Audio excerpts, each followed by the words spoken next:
Hello, how are you? Hi. Hola, Jamie. Hi. How are you doing? Good, how are you doing? Oh, we're doing great. We're just talking here about awesome tables and creating community, sharing resources.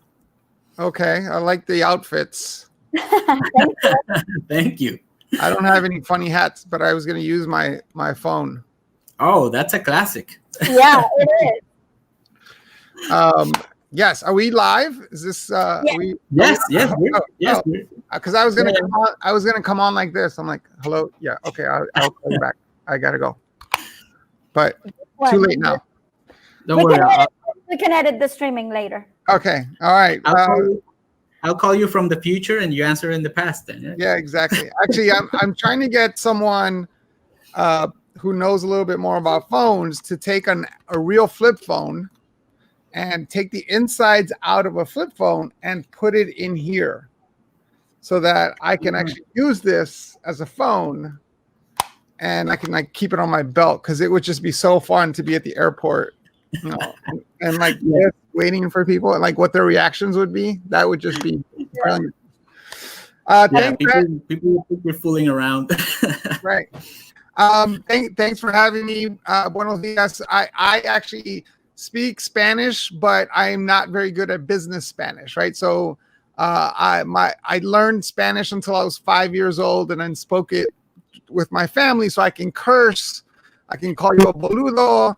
I can say those things, but that's not very business focused. And usually when I travel to a country, the first day, I struggle with the words. The second day, I get a little bit better. By the fourth day, I'm telling jokes. And by the sixth day, I'm dreaming in Spanish, right? So it's one of those things that I don't do enough and I regret it to be, but I understand it very well. So like if,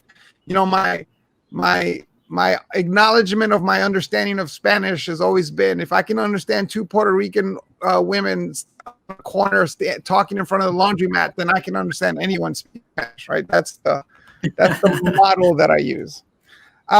Thank you very much for having me. I'm hoping I'll try to speak slowly for those whose English might not be the best. I know that you said you wanted me to do this in English anyway, but I don't actually have slides. What I wanted to do was kind of reflect on what I'm seeing in the education space. And let me introduce myself first, but I want to talk about what's happening in the education space and where I think we're going from here.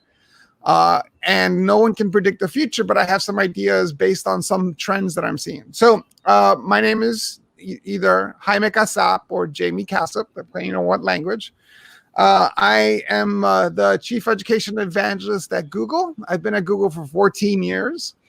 I started by launching Google Apps for Education into the university space back in 2006 when we launched it at Arizona State University.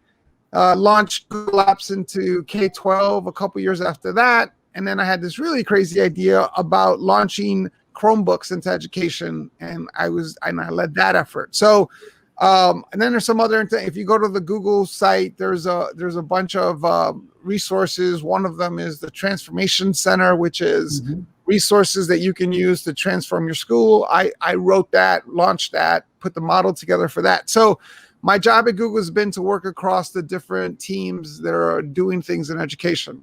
And to be honest, that the last couple of months has shown that they don't need me anymore. They're off and running, doing their thing. There's like 100 people on the team. The team started literally with just two of us. And now there are people that, I'm like, so what do you guys want me to do? And they're all like, no, we got it. Don't worry about it. Everything's cool. So they're running themselves now. So my has become to advocate for education, to be an advocate for the use of technology in the correct way across the board.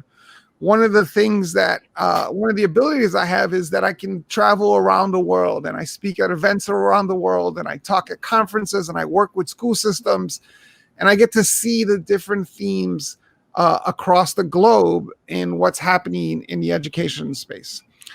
So I want to talk a little bit about that. So I get to travel around the world, see what's going on. And I have been working from home for the past 12 years because so I've been preparing for this pandemic for 12 years. All my friends who have real jobs are like, oh my God, this working from home, and how do you do it? And I don't know, and Zoom and meetings all day, and I'm like, this is just normal for me, right? I've also been preparing to broadcast from my studio for about a year when I launched my YouTube channel last year. So I bought lights and equipment and cameras to do my YouTube channel, and I've been able to use all that to broadcast from home to hopefully good quality, content that is visually good, and you can actually hear me. So this is what I've been talking to schools, and I've been talking to classes, and I've been talking to educators for the last month.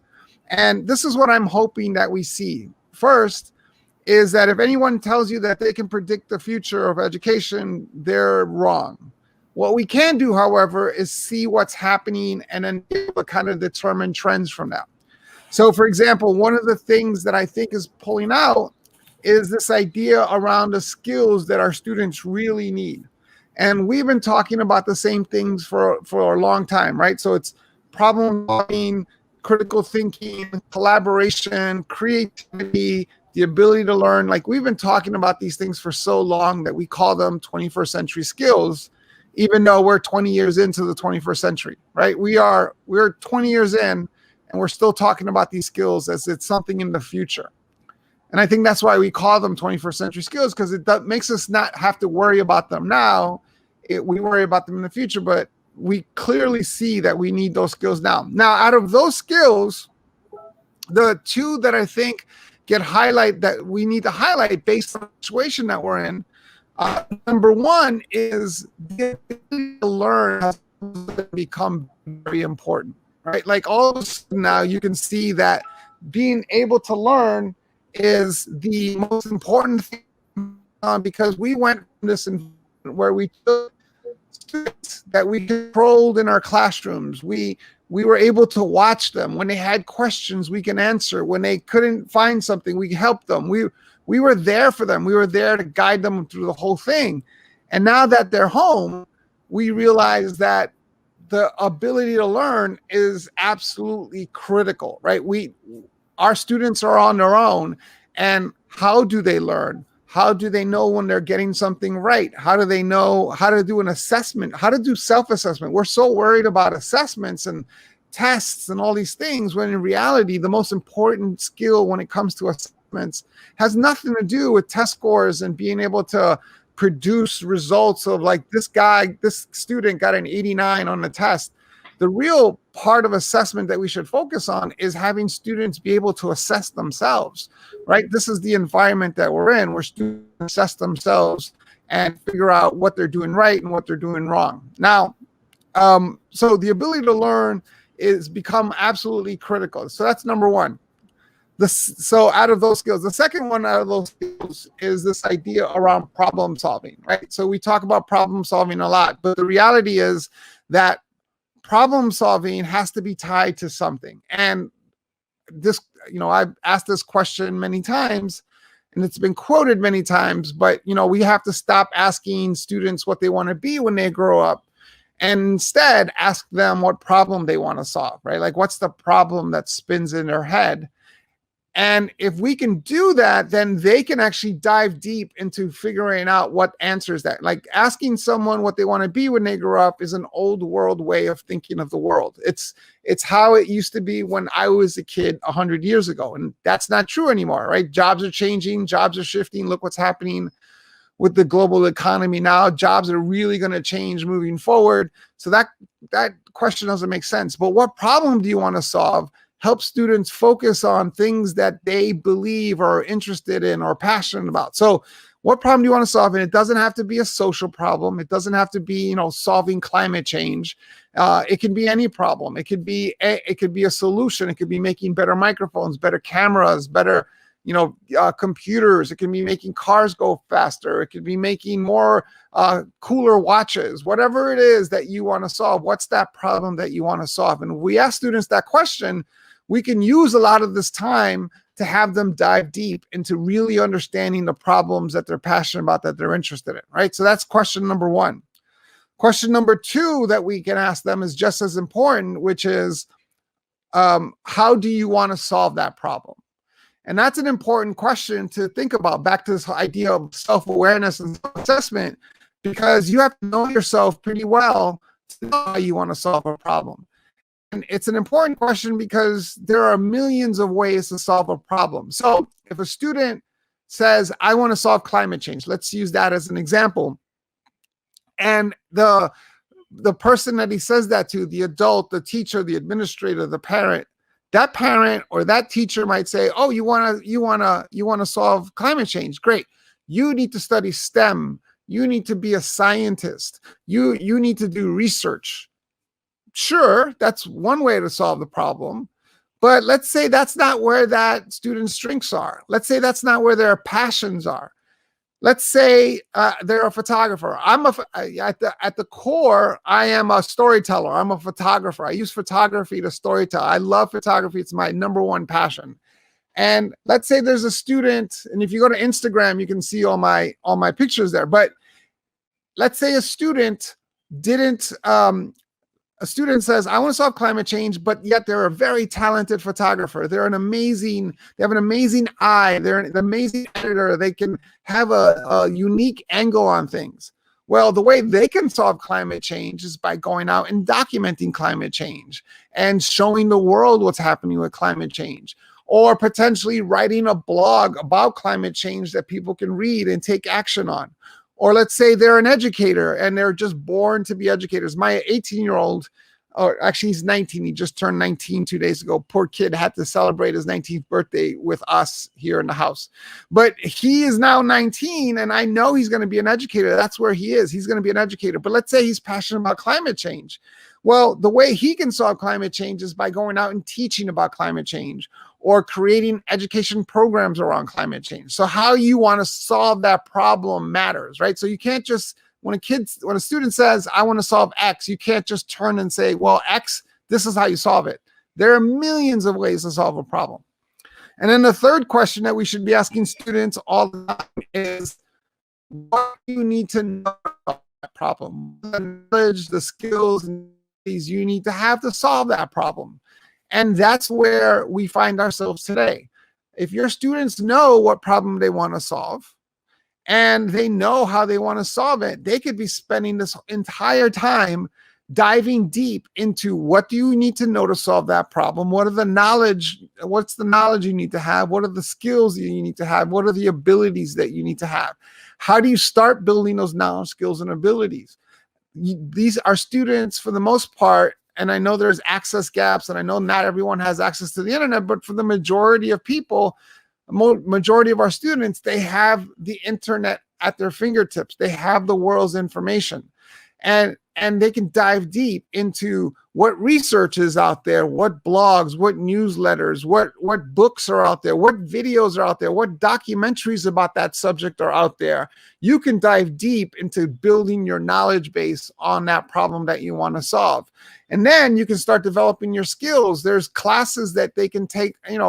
We often think about education as this very controlled area where a student has to take classes in a school, but most universities are offering college online. You can take a class from Stanford and MIT. You can take Stanford from a class from NYU. You can take a class from Florida Virtual High School. Like, there's so many classes out there. If they can do their research to find the right information, they can create kind of their own learning environment. And then what do you need to know about skills? That you can dive deep into people, identify the people who are solving the problem that you're passionate about now. For example, let's use the photography example with climate change. There are a number of high quality photographers who are climate change activists, climate change experts. There are a number of photographers who go out and spend months documenting the impacts of climate change. What do they know? What skills do they know? How do they develop those skills, right? So And you can find those people on LinkedIn, for example, and you can reach out to them and say, hey, I know that you're a photographer and passionate about climate change. I'm a photographer and I want to get into this space. I'd love to understand kind of where did you start? What are the first skills that you developed? By the way, can you mind if we set up a 15-minute conversation to talk face-to-face via, video or something? And most of the time, people will be flattered by that and they'll say yes. I mean, especially now, nobody's going anywhere. Everyone's stuck in the same place. So that the opportunity to get them to do a conversation has never been more widely available than it is right now.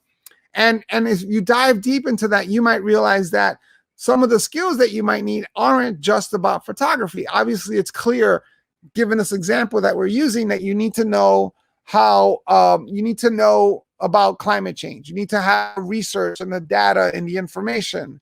Then you also need to know that about photography and the skills that you need to keep developing in photography. As a photographer, when someone says, how do you become a better photographer?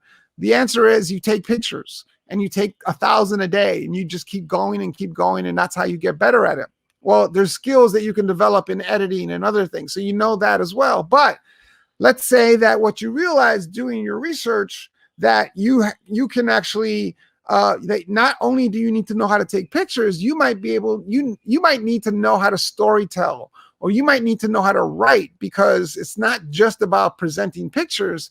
You need to be able to present those pictures in a book, or you might need to present those pictures in a webinar, or you might be able to need to present those pictures in a blog post. So being able to write is a critical skill. And so you identify the skills that you need to solve that problem that you're passionate about with the way you want to solve it. Now, given all that, that's kind of the focus that I'm hoping that I see in terms of trends. And then the last thing here is this idea of the main thing that we should be focusing on in terms of actual tangible skills for our students is the idea of technology skills, of digitalization skills, of being able to understand how technology works and how to look for information and research it, the digital leadership skills that we need. We've given this generation, our students today, we've given them a pass.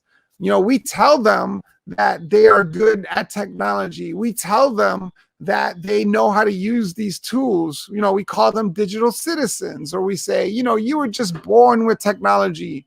You just naturally know how to use it. And that's just not true. There's a great Stanford study from 2017 or 2016 that shows us that 82% of elementary school kids can't tell you the difference between a sponsored website and a real news site. 80% of high school kids cannot pick out the fake story out of 5 stories that they review. That's terrible, right? Like they have to know how to use these tools, and we haven't really taught them how to use these tools. And so that's the other thing that come out of this is, oh, wow, yeah, having digital skills is absolutely critical, and we need to work on this because our students don't know how to use these tools. So those ideas of being able to take the things that they're passionate about and the problems that they want to solve, and then tying that to, and we need to build digital skills, and you need to be able to do this as you learn on your own. Those are the trends that I see coming from education. And so one of the things that I hope is that those things rise to the top. When we go back to whatever normal looks like, we can say, we have to focus on teaching our students how to learn. We need to teach our students how to assess themselves. We need to teach our students how to problem solve. And we need to teach our students how to have good digital leadership skills, right? Like, I hope those are the things that rise to the top.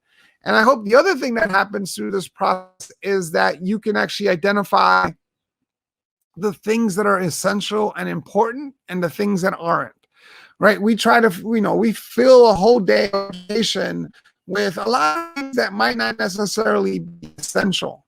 And so we can clearly see when we're in an emergency situation like that, like, what's the Mosel hierarchy of educational needs? What are the things that our students need to have right off the bat, are the most important skills the most important training, if you will, the most important content that they need.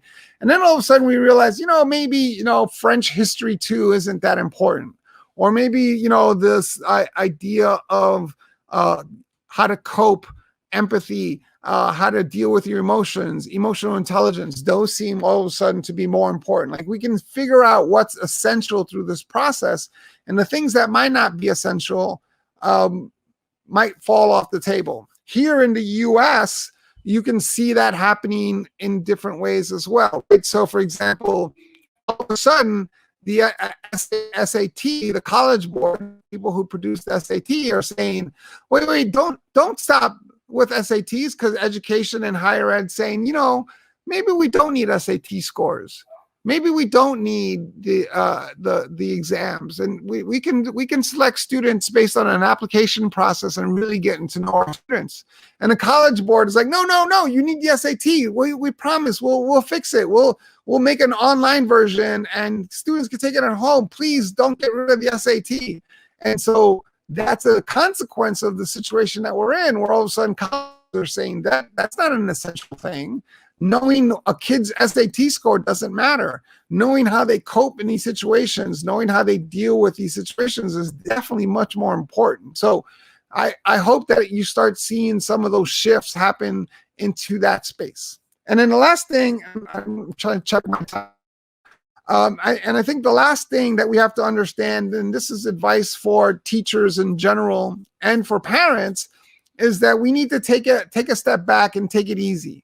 What we are trying to do in a lot of situations is we're trying to take what we did in our classrooms, the exact model of what we did in our schools, and take that and try to replicate that at home. We're trying to get parents to do what we did in our classrooms, and they don't have the skill to do, don't have the experience to do. And so we have to look at it a different way and not worry about trying to recreate what school looks like in the home, but instead ask ourselves, what are the essential things that our parents can help our students develop around problem solving, around curiosity, around self-assessment and self-awareness, right? Those are the most important things, because at the end of the day, we've defined for 150 years that education is a product. Education is something that happens to you. You are educated, you go to education, you are an educator. We even have these checkpoints, like you graduate kindergarten and you 8th grade and then high school and then college, right? We have these, you are done being educated. And what we're learning is clearly that education has no end, that education has to be a mindset, that education is lifelong and keeps learning. And so if we don't help our students develop those skills up front, then they're never going to get the idea of lifelong learning, which is something that we talk about on a continuous basis. And what we want to be able to do is create environments for our parents to help them thrive. So for example, in one of my YouTube videos, one of my highly watched YouTube videos is about advice for parents. And said in that video is basically chill out, like take it easy. You're not going to be a teacher. You're not going to get it right. You're going to try. Your teacher's going to help you. But at the end of the day, you are responsible for helping your kid be responsible for their learning. And the best way to do that is to stick to the basics. And that's across all age categories, right? Stick to the basics in terms of reading, in terms of math. Stick to the basics in terms of exploration of interest. So, one of the things that I mentioned is that my 5-year-old asked the other, before I made the video, the reason I made the video is because my 5-year-old asked, when I was pulling her out of the bathtub, she asked me, where does water come from? Where does water go when it goes down the drain? That question can lead me on an 8-hour journey. I challenge parents. I can take that question and spend 8 hours answering that question, because wouldn't give my 5-year-old the answer. I would dive deep. Oh, where does water come from? That's a great question. Let's explore that. Where does water come from? How does it evaporate? What is precipitation? Where does it go? What kind of clouds create rain? When it comes down, where does that water go? What's a reservoir? What do we do with reservoir? When did we build reservoir? A dam? We have a dam? What's a dam? Where does a dam come from? Where did the idea of a dam come from? And on and on and on and on. You can spend 8 hours just exploring that question. But the key thing there is that the student has to be able to drive that. So what I say to parents is, if your kid says, hey, where does water come from? You can't turn and say, no, I'm looking at the curriculum that your teacher sent, and we should be studying French history, right? That doesn't make any sense. Let that curiosity drive our students. And so the advice that I give teachers is to give the advice to parents to let their students drive the learning, and then make sure that they're helping them build the critical skills in that learning that they need to develop. Anyway, that's what I wanted to say. No, I think it was great. I'm adding here also Dominique. She's in Mexico today, but I think many of the things you were telling us are, let's say, yesterday we were talking about a passion project with students, which I think relates to what you're telling us right now in a way of, if they want to do something, but let's help them out and make that a learning opportunity. Sure. Yeah, absolutely. Yeah. And also people in our chat, they were also mentioning that, Koi says that your daughter asked a very good question. Right. Yeah, she has lots of questions. Yeah, no, but in general, most people were saying that due to the circumstances right now, what we've noticed is that yes, we can adapt to change, but maybe because we hadn't faced the difficulties, we hadn't really gone ahead and do something about it. But some people are motivated to see that what, we're actually doing something now. And I also think that when you mentioned, it was great when you said it, that a parent is never going to bring out the curriculum and go like, oh, sorry, we can't do that. So Right. it's a nice way of thinking that, yeah, maybe we don't have to be defined by those standards. Sure, absolutely. Yeah, Dominique, what did you have little kids and you're teaching them too at home, right? I do. Yeah, it's definitely been a struggle. I also have an almost 5-year-old and a 2.5-year-old, but they both have virtual learning, and I'm also working. So it's been fun. Thank you, Jaime, for all of your tips. It's fun seeing you again. I met you I in know. 2012 in Mexico City. Oh yeah, nice to see you again. Yeah. Yeah, also on our chat, Gonzalo Romero, he's head of Google's Education Spain. Hey, yeah, how you doing? He says he'll never forget the G-Bus tour that you led a few years ago. A few years ago, that was 10 years ago. That was a long time ago. Further back than 2012, see? Yeah. No, well, so, no, and then the other thing, I think well, I really appreciate and thank you for taking the time to show up here and helping us out. Sort of what we're trying to do is, maybe like talk about different issues, not just technology, but just as you were mentioning, let's rethink the way we're going. And something that I liked that you mentioned was when you said that education has to be a mindset. Mm-hmm. And I thought that was a really nice way of saying it. We usually speak about growth mindset, but I think a better way to sum it is to just say that education is a mindset, has to be a mindset. Yeah, we got the best idea is to take technology and put it on top of the things that we want to do, as opposed to just trying to replace the things that we do with technology, right? And so what are the best ideas that you have? So for example, I can't answer my daughter's question about where does water come from and where does it go without technology, right? And you know what? And if you want to define the definition of technology, getting in my car and driving her to the water reservoir is using technology, right? And so technology is, how do you use technology to bring the best ideas out? Or what are the best ideas that you have? And then how do you use technology to get those ideas out? But we can explore using technology, and that is where the difference is between my generation and this current generation and the opportunities that they have, but they have to know how to use these tools. Absolutely. Yeah. Cool. The other thing that I liked that you mentioned was when you said, we gotta take a step back and take it easy, because sometimes I think we want to be perfect in a way, like, okay, now that I'm doing distance learning, I'm gonna be the best distance learning teacher. Right. Problems will come up, and it's more about, hey, how you overcome the issues, and you mentioned it too, that the way we solve the problems is very different from one another. Yeah. And it's also a learning opportunity. How do you solve a problem? How do I solve it? Sure, absolutely. Yeah, everyone's dealing with this with their own way, and it's okay to be okay with not being okay, right? It's okay to be like, yeah, no, there are days where I'm like completely productive, and then there's days like, oh, you know what? I'm just gonna Netflix all day and eat ice cream, right? Like it's okay to be that. Yeah. I agree with you. I would like to add something because I think teachers feel that they're on the spot right now because parents are watching their classes, and that's something that stresses teachers, absolutely. So what you're mentioning right now is like I totally agree with you, and teachers should just like take it easy and one step at a time, no? Yeah, I just literally just thought about this, but if you have parents that are hovering around your kids and they're like just watching you, the best way to get rid of them is to say, hey, let's ask your parent that question, right? And then That's a good one. like, oh, and then all of a sudden they disappear, and then you'll never see them again, right? Like involve them in the learning, and then they will disappear. That's clever. Yeah. I haven't tried it, and I just made that up, but everything tells me that that's what would happen.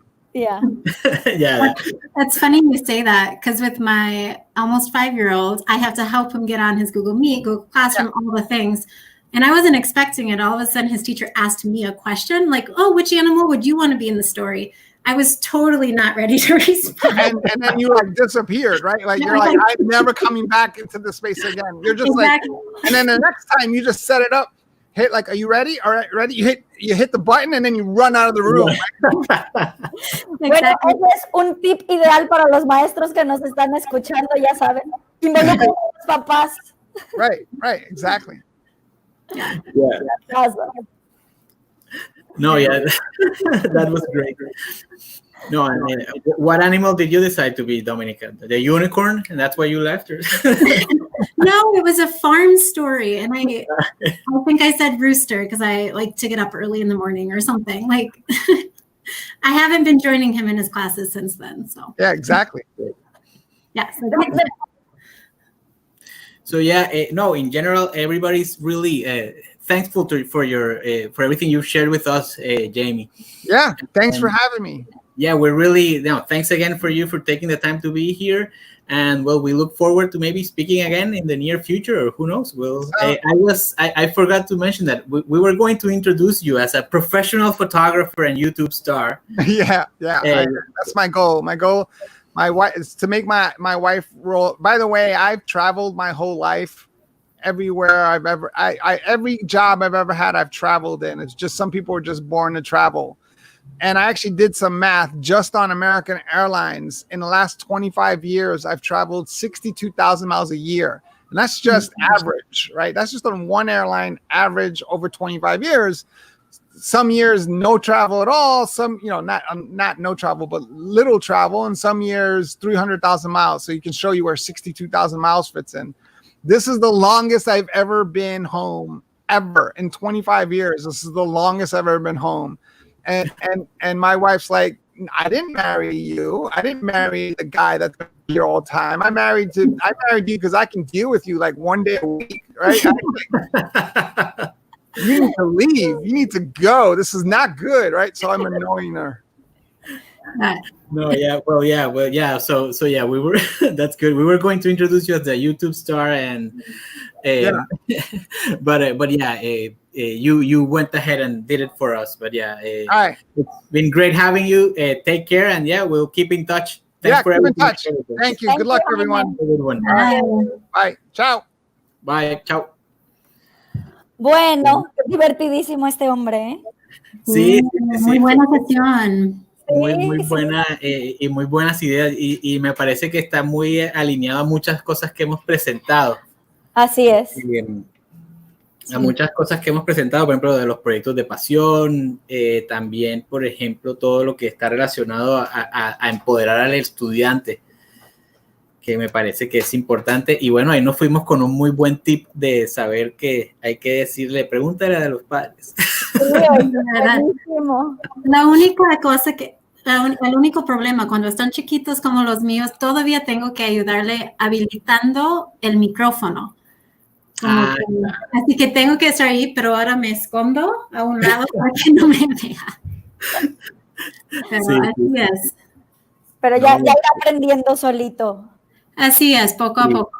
No, y lo otro que me gustó también fue que él habló mucho de lo importante son las habilidades, no el contenido. Y que realmente si tienen habilidades van a lograr muchas cosas, que es lo importante. Y vemos que Lula se cambió ya llegó de Nemo. Es que yo fui a visitar el acuario de Arturo y salvé a Nemo de ahí. Es que el otro gorro me apretaba mucho y no lo aguantaba, entonces lo tuve que cambiar. Bueno, entonces ahora vamos a seguir con la presentación de Pear Deck, ¿verdad, Dom? Así es, sí, tengo listo la presentación. Aquí te comparto mi pantalla. Déjame poner el clip primero. Dale.